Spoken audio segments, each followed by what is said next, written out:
قرآن مجید فرقان حمید کا 10واں پارہ ہے۔ اللہ تبارک و تعالی نے اس کے شروع میں ارشاد فرمایا کہ کفار پر غلبے کی صورت میں حاصل شدہ جو مال غنیمت ہے اس کا حکم یہ ہے کہ اس کے 4 حصے مجاہدین میں تقسیم ہوں گے، اور جو 5واں حصہ ہے وہ اللہ اور اس کے رسول صلی اللہ تعالی علیہ وسلم کے لیے ہے، اور رسول اللہ صلی اللہ علیہ وسلم کے قرابت داروں میں، یتیموں میں، مسکینوں میں اور مسافروں کے لیے، اور یہ کہ اللہ کے رسول کی ثواب دید پہ ہوگا کہ حضور وہ 5ویں حصے میں سے کسی کو کیا عطا کرتے ہیں۔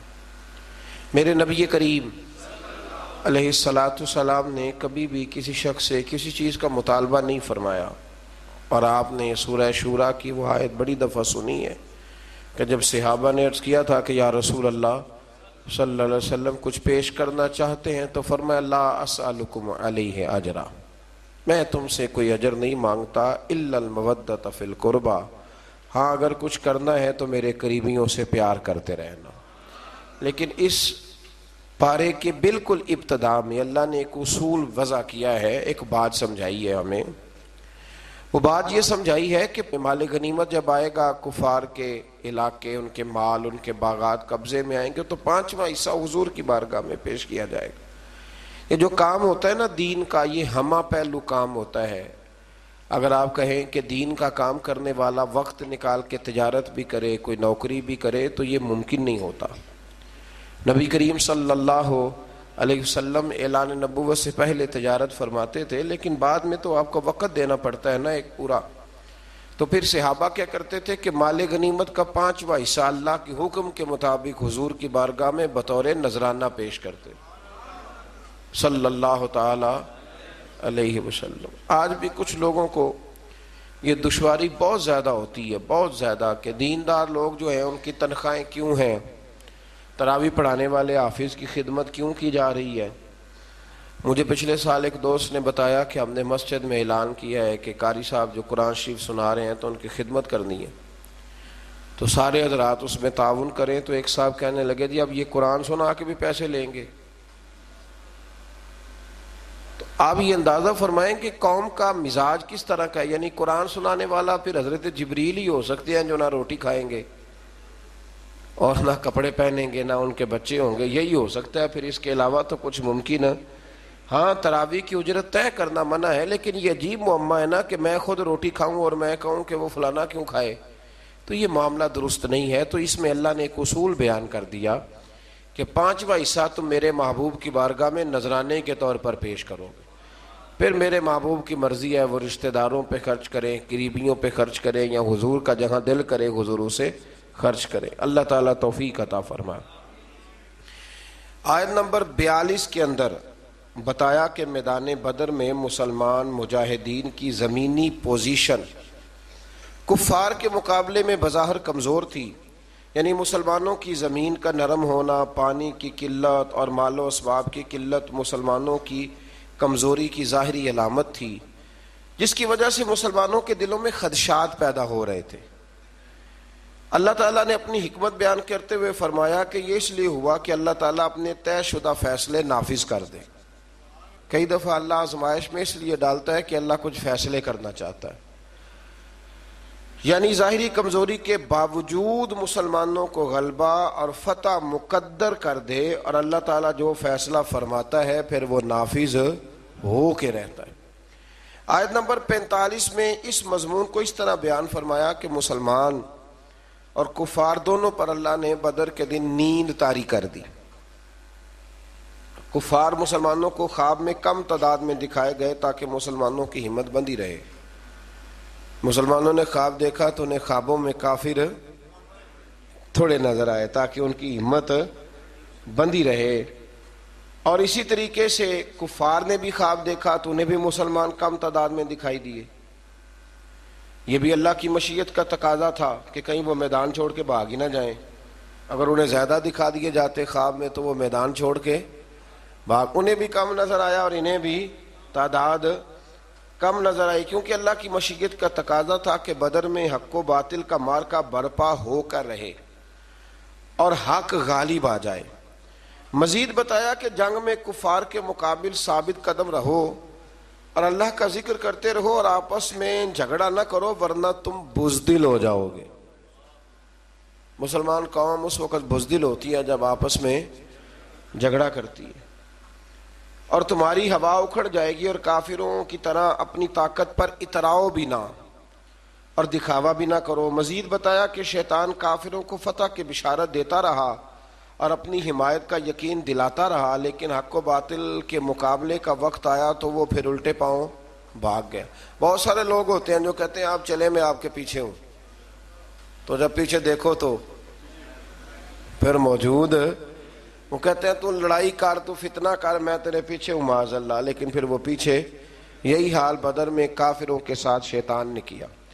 آج میں منافقین کے اس حاسدانہ قول کا ذکر ہے کہ جب مسلمانوں کی ہمت اور جرأت کو دیکھا تو کہنے لگے ان مسلمانوں کو ان کے دین نے مغرور کر دیا ہے۔ آپ چپ کر کے پیچھے بیٹھ جائیں تو لوگ بزدل کہتے ہیں، اور اگر آپ تگڑے ہو کے میدان میں آ جائیں تو کہتے ہیں ان میں غرور آ گیا ہے۔ تو لوگوں کا مزاج یہ ہے کہ وہ ہر بات کو غلط رنگ دیتے ہیں۔ اللہ تعالی حق بات کہنے کی، سمجھنے کی اور بیان کرنے کی توفیق عطا فرمائے۔ آیت نمبر 53 میں اللہ نے ایک قانون قدرت بیان کیا۔ آیت نمبر 53، نوجوان ذرا زیادہ غور کریں، یہ سورہ انفال کی آیت نمبر 53 ہے، 53۔ آیت نمبر 53 میں ارشاد فرمایا کہ اللہ کبھی بھی اس قوم کی حالت نہیں بدلتا جو اپنی حالت خود بدلنے پر توجہ نہیں دیتی۔ اٹھ باندھ کمر کیوں ڈرتا ہے، پھر دیکھ خدا کیا کرتا ہے۔ آپ بھی تو ہمت کریں نا۔ وہ کسی نے کہا تھا نا، خدا نے آج تک اس قوم کی حالت نہیں بدلی، نہ ہو جس کو خیال خود آپ اپنی حالت کے بدلنے کا۔ تو اللہ نے یہاں قانون دیا۔ تو نوجوان یاد رکھیں کہ غریبیوں کا رونا رونے سے کام نہیں بنتا۔ جو لوگ بیٹھ کے روتے رہتے ہیں کہ اب میں کیا کروں، کدھر جاؤں، تو ان کا کچھ بھی نہیں، آگے بڑھیں، ہمت کریں۔ جب انسان ہمت کرتا ہے تو پھر اللہ اس کی مدد بھی فرماتا ہے۔ آیت نمبر 54 میں بتایا کہ آل فرعون اور پچھلی امتیں آیات الہی جھٹلانے کے جرم میں ہلاک کی گئیں۔ آیت نمبر 56 سے 58 میں یہودی قبائل کی عہد شکنی یعنی وعدہ توڑنے اور دوبارہ ان کی طرف سے خیانت کی صورت میں صلح کے معاہدے کو ختم کرنے کا ذکر ہے۔ بار بار وہ وعدے توڑتے تو پھر ایک وقت ایسا بھی آیا کہ حضور نے بھی ان کے ساتھ سارے معاہدے ختم کر دیا۔ آیت نمبر 60 میں فرمایا کہ دشمن کے مقابلے میں پوری طاقت، قوت اور اسباب کے ساتھ تیار رہو، ہمیشہ تیار رہو، ہائی الرٹ رہو ہمیشہ دشمن کے مقابلے میں۔ ہم بھی ہائی الرٹ ہوتے ہیں جب تھوڑے سے حالات خراب ہوتے ہیں، اس کے بعد پھر بات بھول۔ فرمایا ہمیشہ کافر کے مقابلے میں تیاری کر کے رکھو، اس کے ذریعے تم اللہ کے دشمنوں اور اپنے دشمنوں کو ڈرا سکو گے۔ آگے چل کے یہ بتایا کہ اگر دشمن صلح پہ آمادہ ہو تو تم بھی صلح کے لیے آمادہ ہو جاؤ۔ سبحان اللہ۔ یعنی اسلام صرف فتنے کی، فساد کا، کسی قسم کے فتنے اور فساد کا درس نہیں دیتا۔ اگر وہ مقابلے میں آئیں گے تو قوت کٹھی کر کے مقابلہ کریں گے، اور اگر وہ صلح کریں گے تو مسلمان بھی صلح ہی کریں گے۔ اور اللہ پر توکل کرو، اگر ان کی نیت دھوکہ دینے کی ہو تو پھر تمہارے لیے اللہ ہی کافی ہے۔ یعنی اگر وہ صلح کے ارادے سے نہ آئیں بلکہ دھوکے کے ارادے سے آئیں تو پھر بھی تمہاری چونکہ نیت ٹھیک ہے تو اللہ تمہاری مدد فرمائے گا۔ آیت نمبر 63 میں اللہ تعالیٰ نے بتایا ہے کہ اللہ نے اپنے کرم سے تمہارے دلوں کو جوڑ دیا، اور اگر تم زمین کے سارے خزانے بھی خرچ کر دو تو یہ باہمی الفت جو تمہارے اندر پیدا نہ ہوتی۔ اور فرمایا نبی آپ کو اللہ کافی ہے، اور آپ کے فرما بردار مومنوں کی جماعت بھی آپ کو۔ یہ قرآن مجید کی آیت نمبر 64 ہے، اس کو ذرا پڑھیے گا۔ یہ لوگ جو انہوں نے لکھا ہوتا ہے کہ صرف اللہ ہی کافی ہے، لکھا ہوتا ہے نا میرے لیے، یعنی ٹیوٹے میں بیٹھ کے سفر کر رہے ہیں، ہائیس میں بیٹھے ہوئے لکھا کہ اللہ ہی، بھئی اللہ ہی کافی ہے، لیکن اس کا مطلب یہ نہیں کہ باقی کسی اور کی، جن کو اللہ نے پیدا فرمایا، جنہیں اللہ نے قوتیں دیں۔ یہ آیت دیکھیے، ارشاد فرمایا یا ایھا النبی حسبک اللہ، اے نبی آپ کے لیے اللہ کافی ہے، اور ساتھ فوراً ہی آگے بیان فرمایا فوراً وَمَنِ اتَّبَعَكَ مِنَ الْمُؤْمِنِينَ، اور جو آپ کی اتباع کرنے والے مومن ہیں وہ بھی آپ کے لیے کافی، مومن بھی اور اللہ بھی۔ تو جب اللہ نے ساتھ مومنوں کا ذکر فرمایا اور یہ آیت نازل کب ہوئی؟ جب حضرت عمر فاروق نے کلمہ پڑھا، اس وقت یہ نازل ہوئی، کہا محبوب اللہ بھی کافی ہے اور یہ تیرے غلاموں کی جو 40 کی تعداد بن گئی، اب انشاءاللہ ہر میدان میں کامیابیاں مسلمانوں کے حصے میں آئیں۔ اسی طرح سے آیت نمبر 65 میں نبی کریم صلی اللہ علیہ وسلم کو حکم ہوا کہ مومنوں کو جہاد پر ابھاریے، تیار کیجیے۔ اللہ تعالیٰ 10 گنا تعداد پر مشتمل کافروں پر فتح عطا فرمائے گا۔ پھر بعد میں جب مسلمانوں میں کمزوری آئی تو فرمایا اللہ تمہیں دشمنوں کی دگنی تعداد پر فتح فرمائے گا۔ آیت نمبر 72 میں بتایا کہ جان و مال سے اللہ کی راہ میں جہاد کرنے والے مومنین، مہاجرین اور انصار صحابہ کرام ایک دوسرے کے دوست ہیں۔ جہاد کرنے والے جانوں اور مالوں سے یہ ایک دوسرے کے دوست ہیں، اور یہی سچے اور پکے مومن ہیں، اور ان کے لیے مغفرت ہے اور عزت والی روزی ہے۔ اسی طرح کفار بھی ایک دوسرے کے دوست ہیں۔ ہجرت سے پہلے اور بعد کے مسلمان ہونے والوں کے حقوق و درجات میں فرق کا باوجود جنہوں نے پہلے کلمہ پڑھا ان کا درجہ اونچا ہے، اور جنہوں نے بعد میں پڑھا ان کا درجہ اونچا ہے، لیکن اس کے باوجود اللہ تبارک و تعالیٰ نے سب کے ساتھ خیر کا وعدہ فرمایا ہے۔ اس سے آگے سورہ توبہ کا آغاز ہوتا ہے۔ سورہ توبہ قرآن مجید کی وہ سورہ مبارکہ ہے جس کے آغاز میں بسم اللہ شریف نہیں ہے۔ اس کی کئی وجوہات مفسرین کرام نے بیان فرمائی ہے۔ ایک وجہ تو یہ بیان کی گئی ہے کہ اس میں تسلسل ہے سورہ انفال کے مضامین کا، وہی مضامین چونکہ چلے آ رہے تھے اس لیے اس کے اندر اس کو بیان نہیں کیا گیا۔ اور ایک بات یہ ہے کہ اس کے شروع میں ہی اللہ تعالیٰ نے کافر اور مشرک سے اپنی برات کا اعلان فرمایا، کیونکہ بات جلال کی ہو رہی تھی اس لیے بسم اللہ شریف کو شامل نہیں کیا گیا۔ اس صورت کی پہلی آیت میں مشرکین عرب سے برات کا اعلان کرتے ہوئے انہیں مسلمانوں سے فیصلہ کن جنگ کرنے یا اسلام قبول کرنے کے لیے 4 مہینوں کا ٹائم دیا گیا، فیصلہ کر لو ان 4 مہینوں میں۔ اور یہ بھی فرمایا گیا کہ جن کفار کے ساتھ مسلمانوں کا پہلے سے کوئی معاہدہ ہے اور انہوں نے مسلمانوں کے خلاف کسی دشمن کی مدد بھی نہیں کی تو مقررہ مدت تک مسلمان یک طرفہ طور پر معاہدے کو نہ توڑیں۔ پھر فرمایا 4 مہینے کا ٹائم گزرنے کے بعد مسلمان مشرکین عرب کے خلاف لاہ عمل کریں گے، انہیں پکڑیں گے، ان پر حملہ کریں گے اور ان کا مکمل محاصرہ کریں گے، اور جہاں بھی ملیں گے انہیں کافر کردار تک پہنچایا جائے گا۔ یہ بہت بعد میں جا کے فیصلہ ہوا، ورنہ تو اسلام نے ہمیشہ ان لوگوں سے درگزر ہی کی بات کی۔ آیت نمبر 6 میں فرمایا اگر کوئی مشرک قرآن کے پیغام کو سمجھنے کے لیے اور حق کی تلاش میں آپ کے پاس آئے تو اے محبوب علیہ السلام اسے آپ موقع عطا فرمائیں، اسے ٹائم دیں، اس کی حفاظت فرمائیں۔ آیت نمبر 8 سے 10 تک میں بتایا گیا کہ کفار مسلمانوں کے ساتھ منافقانہ رویہ اختیار کرتے ہیں، اور ان کی اخلاقی حالت یہ ہے کہ وہ مسلمانوں پر خدا نخواستہ غالب آئیں تو اپنی قرابت داری کا بھی لحاظ نہ کریں گے، وہ نہیں لحاظ کریں گے۔ حالانکہ میرے نبی پاک علیہ السلام نے تو فرمایا جو حملہ نہ کرے ہم اس پر بھی حملہ نہیں کریں گے، تو فرمایا وہ نہیں اس بات کا خیال کریں گے۔ مزید بتایا کہ ان کفار میں سے جو توبہ کر کے ایمان لے آئیں اور ان کے تقاضوں پہ کاربند رہے ہیں پھر وہ مسلمانوں کے دینی بھائی ہیں، یعنی ان کے لیے ماضی کی نفرتوں کو دل سے نکال دیا جائے۔ آیت نمبر 12 میں بتایا کہ جو کفار عہد کر کے وعدہ کر کے اپنی قسموں کو توڑ دیں تو پھر وہ کسی اور رعایت کے مستحق نہیں ہے، وہ پہلے بھی رسول اللہ صلی اللہ علیہ وسلم کے ساتھ اس طرح کے وعدہ خلافیاں کر چکے ہیں۔ آیت نمبر 16 میں بتایا کہ مسلمانوں پر آزمائشیں آئیں گی تاکہ سچے مومنوں کا کردار کھول کے سامنے آ جائے۔ آیت نمبر 17 اور 18 میں بتایا کہ کافروں کا شعار مسجدیں بنانا نہیں، یہ تو ان لوگوں کا کام ہے جو اللہ پر اور قیامت کے دن پر ایمان لائیں اور نماز قائم کریں اور زکوٰۃ دیں اور اللہ کے سوا کسی سے نہ ڈریں۔ آیت نمبر 19 میں فرمایا کہ حاجیوں کو پانی پلانا اور مسجد حرام کی تعمیر اگرچہ اچھے کام ہے لیکن اللہ تعالیٰ اور یوم آخرت پر ایمان۔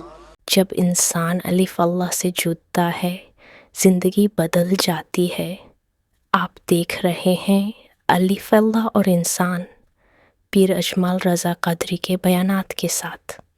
اور اللہ کے رستے میں جہاد کے برابر یہ کام ہو سکتے نہیں۔ ہجرت اور جہاد کرنے والے مومنوں کے لیے اجر عظیم ہے، اور صرف یہی لوگ کامیاب ہونے والے۔ آیت نمبر 23 میں اللہ تبارک و تعالیٰ نے یہ حکم دیا کہ تمہارے باپ دادا اور بھائیوں میں سے جو کفر کو ایمان پر ترجیح دیں ان سے تعلق توڑ لو، اور کافروں سے دوستی کرنے والا ظالم ہے۔ پھر اس سے آگے جو آیت ہے نا سورہ توبہ کی، اس آیت کریمہ میں تو اللہ تبارک و تعالیٰ نے ہر چیز کو کھول کر بیان فرمایا اور بڑی وضاحت کے ساتھ، شرح و بسط کے ساتھ اس مضمون کو بیان کیا ہے کہ مسلمان نے ہر چیز سے بڑھ کر نبی کریم علیہ السلام سے محبت کرنی، ہر چیز سے بڑھ کر، اور فرمایا یہ محبت کرے گا تو پھر ہی اس کا ایمان مکمل ہوگا۔ ارشاد فرمایا قل ان کان آباؤکم و ابناؤکم و اخوانکم و ازواجکم و عشیرتکم و اموال اقترفتموها و تجارت تخشون کسادها و مساکن ترضونها۔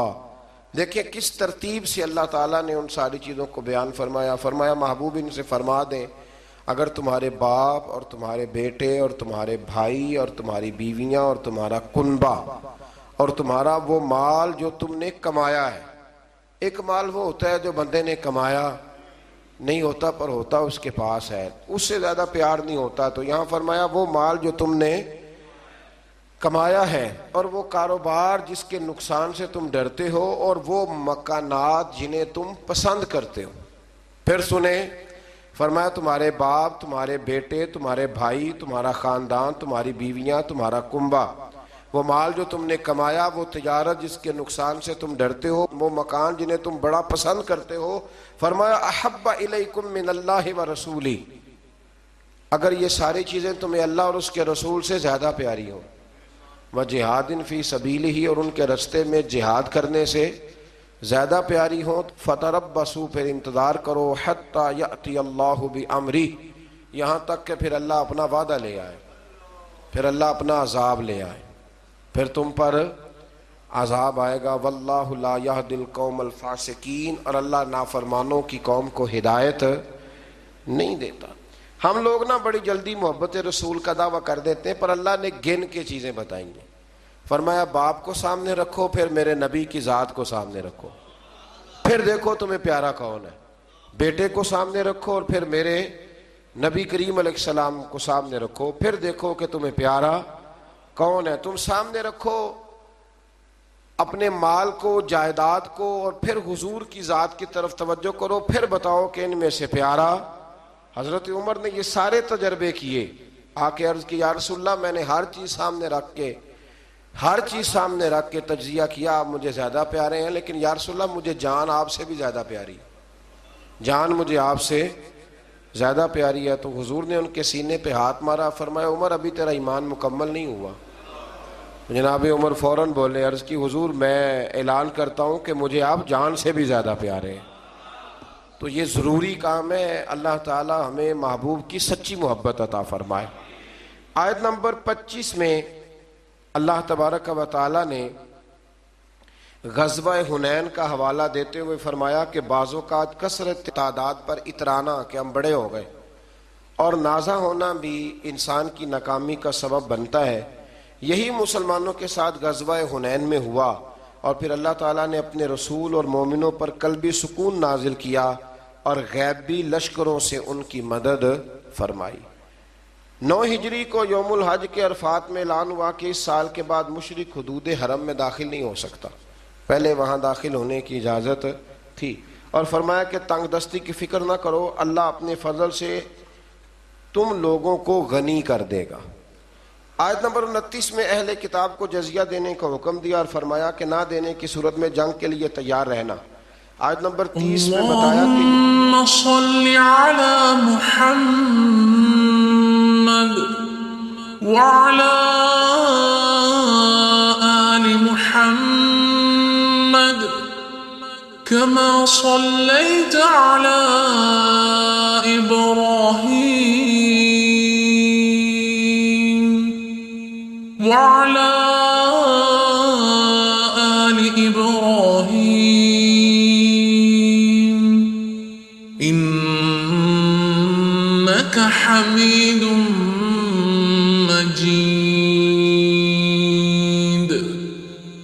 اللهم بارك على محمد وعلى آل محمد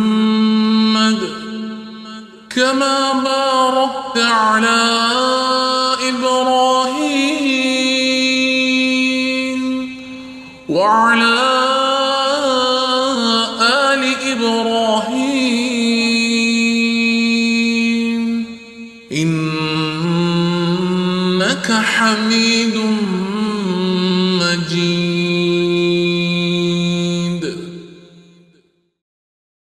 یہود نے عزیر کو اللہ کا بیٹا کہا اور عیسائیوں نے حضرت عیسیٰ کو اللہ کا بیٹا کہا، مگر یہ سب ان کی خود ساختہ باتیں ہیں، ان پر اللہ کی مار ہے. مزید فرمایا کہ یہ جو عیسائی ہیں نا، انہوں نے اپنے علماء اور اپنے راہبوں کو خدا ہی بنا لیا ہے.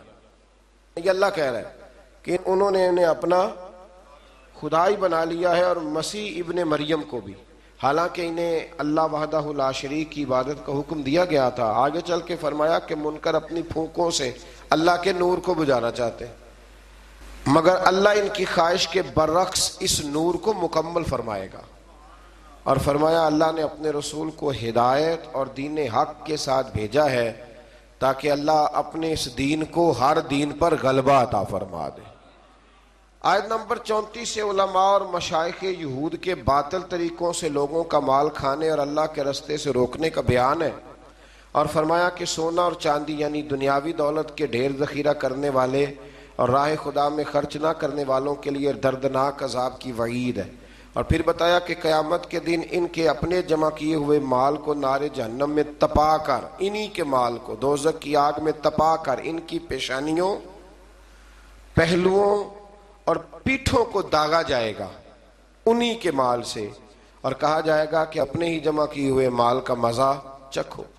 علماء اور مشائخ اہل یہود کے اس طرح کرتے تھے کہ مال بٹورنے کے لیے حق کو چھپاتے تھے. اللہ ماشاءاللہ آج بھی کئی جگہوں پہ ایسا ہوتا ہے کہ سرکاری مولوی بن جاتے ہیں اور گورنمنٹ کو مولوی مل جاتے ہیں جو ہر آنے والے حکمران کو امیر المومنین کہتے ہیں، ہر آنے والے حکمران، اور اس کے ہر ناجائز کام پر اپنی مہر لگا کے اسے جائز قرار دیتے ہیں. اللہ تبارک و تعالی اپنی رحمت سے حق پر ہی قائم فرمائے اور حق پر ہی اللہ موت عطا فرمائے. آیت نمبر 36 میں بتایا کہ ابتدا سے لے کر اللہ کی کتاب تقدیر میں مہینوں کی تعداد 12 ہے. پہلے دن سے ہی مہینے کتنے ہیں؟ ان میں 4 مہینے ذیقعد، ذی الحج، محرم اور رجب، یہ حرمت والے مہینے. ان مہینوں میں جنگ کو ممنوع قرار دیا گیا. کفار جب ان مہینوں میں جنگ کرنا چاہتے تھے تو ان کی ترتیب میں رد و بدل کر دیتے تھے. اللہ تعالیٰ نے فرمایا کہ مہینوں کو مؤخر کرنا کفر میں زیادتی ہے. یہ 4 حرمت والے مہینے، معنی کیا ہے کہ ان میں جنگ نہیں کی جائے گی. آیت نمبر 38 اور 39 میں فرمایا کہ جب جہاد کے لیے نفیر عام ہو جائے تو سستی نہ کرنا چاہیے، اور جو ایسا کرے گا اس کے لیے عذاب علیم ہے. اور تم یہ مت سمجھنا کہ جہاد کا فریضہ صرف تم پر موقوف ہے، تم نہیں کرو گے تو اللہ تمہاری جگہ کسی اور قوم کو لائے گا اور تم کو اس سے بالکل نقصان نہیں پہنچا سکتے. آیت نمبر 40 میں سفر ہجرت کے موقع پر غار ثور میں حضرت ابوبکر صدیق رضی اللہ تعالیٰ عنہ کی رفاقت خاص کو ایک شان امتیازی کے ساتھ بتایا ہے. اور اس آیت میں 6 مختلف انداز میں سیدنا صدیق اکبر کا ذکر ہوا ہے. آیت نمبر 40 میں اذ یقول لصاحبہ لا تحزن ان اللہ معنا، جب محبوب نے اپنے صحابی سے کہا، جب قرآن مجید نے حضرت ابوبکر کو حضور کا صحابی کہا تو اب جو ان کے صحابی ہونے کا انکار کرتا ہے وہ قرآن کی آیت کا انکار کرتا ہے. تو 6 انداز میں حضرت صدیق اکبر کا ذکر کیا. پھر فرمایا کہ اللہ تعالیٰ کلمہ کفر کو پست اور اللہ کا دین ہی سر بلند آئے گا. آگے فرمایا جب جہاد کے لیے عام لام بندی کا، صف بندی کا حکم ہو جائے تو پھر جس حال میں بھی ہو تمام وسائل کے ساتھ جہاد میں شریک ہو جاؤ. پھر فرمایا کہ منافقین قسمیں کھا کھا کر اور طرح طرح کے بہانے بنا کر جہاد سے بچنے کی کوشش کرتے ہیں، جبکہ سچے مومن دل و جان سے جہاد کے لیے نکل کھڑے ہوتے ہیں. مزید فرمایا کہ جہاد سے اعراض برتنا یعنی پہلو تہی کرنا، منہ پھیرنا، یہ وہی لوگ ہیں جن کا اللہ اور قیامت پر ایمان نہیں اور جن کے دلوں میں شک کی بیماری ہے. اور فرمایا ایسی تشکیک کے مارے جنگ میں شامل ہو بھی جائیں تو فساد کا باعث ہی بنتے ہیں. ہو بھی جائیں تو پھر بھی یہ کچھ لوگ نکلتے ہیں نا تو نکلتے کہتے ہیں مشکل کام میں یہ ہو سکتا، یعنی ساتھ ایک دوسرے کو بھی وہ کمزور کرتے ہیں. فرمایا یہ آپ بھی گئے تو پھر بھی یہ نقصان ہی کریں گے. اور مجاہدین کی صفوں میں فتنے اور سازشیں کرتے ہیں اور یہ لوگ پہلے بھی ایسا کرتے رہے ہیں. منافقین کا شعار یہ ہے، طریقہ یہ ہے کہ جب مسلمانوں کو کوئی بھلائی پہنچے تو اس پر کڑتے ہیں، اور اگر مسلمانوں کو تکلیف پہنچے تو خوشی سے کہتے ہیں کہ ہمیں تو یہ نتیجہ پہلے سے پتا تھا. اللہ اکبر. اس لیے ہم نے احتیاط سے کام لیا، سوائے اس کے جو اللہ نے ہمارے لیے مقدر کر دی ہے، اور فتح ہو یا شہادت دونوں صورتوں میں ہم ہی کامیاب ہوں گے. منافقین کی ایک روش یہ بھی بتائی گئی کہ وہ نماز خوش دلی سے نہیں پڑھتے. منافق نماز خوش دلی سے بلکہ تنگ ہو کے نماز پڑھتے ہیں.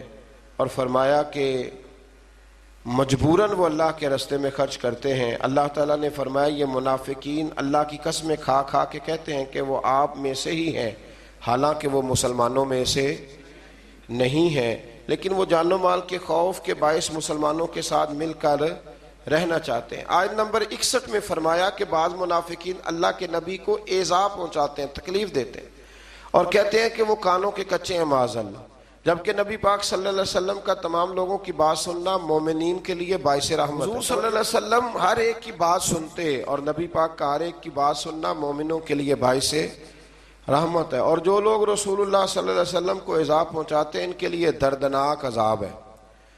اور فرمایا منافق جھوٹی قسمیں کھا کے مسلمانوں کو راضی کرنے کا یقین دلاتے ہیں. اگر وہ سچے مومن ہوتے تو اللہ اور اس کے رسول اس کا زیادہ حقدار تھا کہ انہیں راضی کیا جاتا. یہ مومنوں کو اپنے حق میں راضی کرتے ہیں پر اللہ رسول کو راضی، حالانکہ اللہ رسول کا زیادہ حق تھا کہ انہیں راضی کیا جاتا. منافقین کا شعار یہ بھی ہے کہ وہ مسلمانوں کا مذاق اڑاتے ہیں. اگر ان سے اس کے بارے میں پوچھا جائے تو کہتے ہیں ہم تو محض خوش طبی کر رہے تھے اور دل لگی کرتے ہیں. تو کیا اللہ اور اس کی آیات اور اس کے رسول کا مذاق اڑاتے ہیں؟ آیت نمبر 67 میں اللہ تعالیٰ نے فرمایا منافق مرد اور عورتیں ایک دوسرے کے مشابہ ہیں، ایک جیسے ہیں، اور برائی کا حکم دیتے ہیں اور نیکی سے منع کرتے ہیں اور خیر کے کاموں سے اپنا ہاتھ روکتے ہیں. انہوں نے اللہ کو بھلا دیا ہے تو اللہ نے بھی ان کو نظر انداز کر دیا ہے. آگے چل کے فرمایا مومن مرد اور عورتیں ایک دوسرے کے مددگار ہیں، وہ نیکی کا حکم دیتے ہیں اور برائی سے منع کرتے ہیں، نماز قائم کرتے ہیں، زکوٰۃ دیتے ہیں، اللہ اور اس کے رسول صلی اللہ علیہ وسلم کا حکم مانتے ہیں. اگلی آیت میں فرمایا کہ اللہ نے مومنین اور مومنات سے جنت کی دائمی اور ابدی نعمتوں کا وعدہ کر رکھا ہے اور اللہ ہی کی رضا میں سب سے بڑی سعادت ہے. آیت نمبر 73 میں فرمایا کفار اور منافقین سے جہاد کیجیے اور ان پر سختی کیجیے اور ان کا ٹھکانہ جہنم ہے. یہ کلمہ کفر کہتے ہیں اور پھر قسمیں کھا کھا کے منکر ہو جاتے ہیں. اللہ تعالیٰ نے فرمایا انہوں نے کلمہ کفر کہا ہے اور اسلام لانے کے بعد انہوں نے کفر کو اختیار کیا. آیت نمبر 75 میں فرمایا کہ بعض منافق وہ ہیں جو اللہ سے عہد کرتے ہیں کہ اگر اللہ انہیں اپنے فضل سے ہمیں عطا کیا تو ہم ضرور صدقہ کریں گے اور نیکوکاروں میں سے ہو جائیں گے. پس جب اللہ نے اپنے فضل سے انہیں مال عطا کیا تو انہوں نے بخل بھی کیا اور اپنے وعدے سے بھی پھر گئے، روح گردانی بھی. بہت سارے لوگ وعدے کرتے ہیں نا اللہ دے گا تو پھر اس کے راستے میں پھر جب اللہ دیتا ہے تو ان کے خرچے بڑھ جاتے ہیں، پھر کہتے ہیں گزارا نہیں ہوتا، پھر نیا ان کا پروگرام سامنے آ جاتا ہے.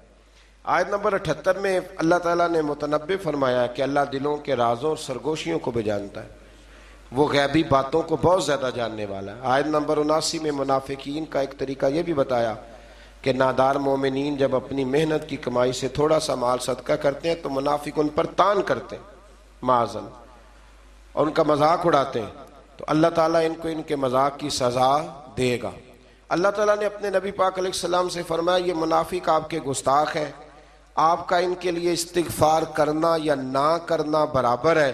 اگر آپ ان کے لیے 70 بار بھی استغفار کریں گے تو اللہ ان کو ہرگز معاف، کیونکہ یہ محبوب آپ کے گستاخ ہے، یہ آپ کے گستاخ ہے. آپ ان کے لیے 70 بار بھی استغفار کریں تو کہ یہ بے ایمان آپ کے بے ادب ہے تو اللہ انہیں معافی دیکھ لیں حضور کے بے ادب کے لیے کوئی معافی۔ منافقین کی اس بری خصلت کا ذکر ہے کہ خود تو جہاد نہیں کرتے اور گھروں میں بیٹھے ہیں، ساتھ مسلمانوں کو گرمی کا ڈراوا دے کر انہیں بھی جہاد سے منع کرتے ہیں۔ اللہ نے فرمایا جہنم کی آگ اس سے زیادہ گرم ہے اگر وہ سمجھتے۔ آیت نمبر 84 میں نبی کریم علیہ السلام کو منافقین کے کفر کے سبب ان کی نماز جنازہ پڑھنے اور ان کی قبر پر جانے سے ہمیشہ کے لیے منع کر منع کیا گیا ہے۔ منافقین کی قبروں پہ جانے سے کس نے منع کیا ہے؟ اللہ نے۔ کس کو منع کیا ہے؟ مومنوں کی قبروں پر جانے سے منع نہیں کیا۔ سورہ توبہ کی آیات میں منافقین کی مسلسل مذمت بیان فرمانے کے بعد اللہ تعالیٰ نے ضعیفوں، بیماروں اور ناداروں کے عذر کی بنیاد پر رخصت عطا فرمائی ہے، اور ایسے مجاہدین کو جو خود بھی جہاد کے لیے اپنے مصارف برداشت نہیں کر سکتے اور رسول اللہ صلی اللہ علیہ وسلم کے پاس ان کی سواری اور زاد راہ کا سامان نہ ہو، البتہ جو لوگ صحت مند ہوں اور مالی وسائل رکھنے کے باوجود جہاد سے پہلو طئی اختیار کرنا چاہیں، وہ قابل مذمت ہیں۔ اللہ تعالیٰ نے ان کے دلوں پر مہر لگا دی ہے۔ فرمایا جب تمہارے پاس طاقت ہو تو پھر تم نے اللہ کے راستے میں جہاد کرنا ہے، اور جہاد کی جتنی قسمیں ہیں، زبان کے ساتھ جہاد، عمل کے ساتھ جہاد، اور بھی جتنی اقسام ہیں، ان سب اقسام کو تم نے پورا کرنا ہے۔ اللہ تعالیٰ ہمیں سمجھنے کی توفیق دے۔